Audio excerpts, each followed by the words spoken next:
Take position. Okay.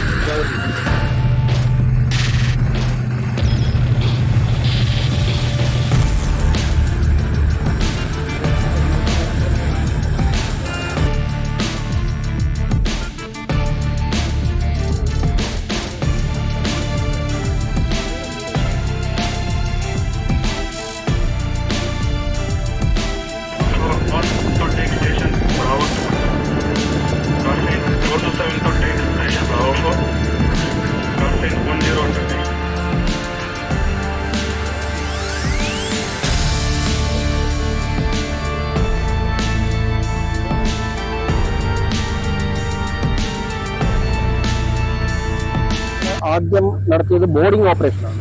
എങ്ങനെയാണ് ഒരു പൈറേറ്റ്സിനെ പിടിക്കുന്നത്, എങ്ങനെയാണ് തീവ്രവാദികളെ നമ്മൾ സംശയാസ്പദമായിട്ട് ഏതെങ്കിലും സംശയാസ്പദമായ ബോട്ട് കണ്ടാൽ അതിലേക്ക് നമ്മൾ എങ്ങനെയാണ് ബോർഡ് ചെയ്യുന്നതെന്നുള്ള ഡെമോൺസ്ട്രേഷനാണ് ആദ്യം കാണിച്ചത്. അന്നക്ക് ഷിപ്പിലുള്ള 40-60 ഗണ്ണ് മറ്റ് ഷിപ്പുകളിൽ നിന്ന് പിന്നെ LMG light machine gun fire ചെയ്തു. ഫയറിങ് നോർമലി ഇവിടെ ഫിഷിംഗ് ബോട്ടുകളൊക്കെ ഉള്ളതുകൊണ്ട് നമ്മൾ ഫയറിങ് ലിമിറ്റ് ചെയ്തു. ഇത് ഈ ഏരിയ ക്ലിയർ ചെയ്ത എത്ര ഏരിയയിൽ മാത്രമായിട്ട് ഫയർ ചെയ്തു. അത് കഴിഞ്ഞ് നമ്മുടെ ഡോണിയർ എയർക്രാഫ്റ്റ് വന്നിരുന്നു. ഡോണിയർ എയർക്രാഫ്റ്റ് ലോ ഫ്ലൈ ചെയ്തു.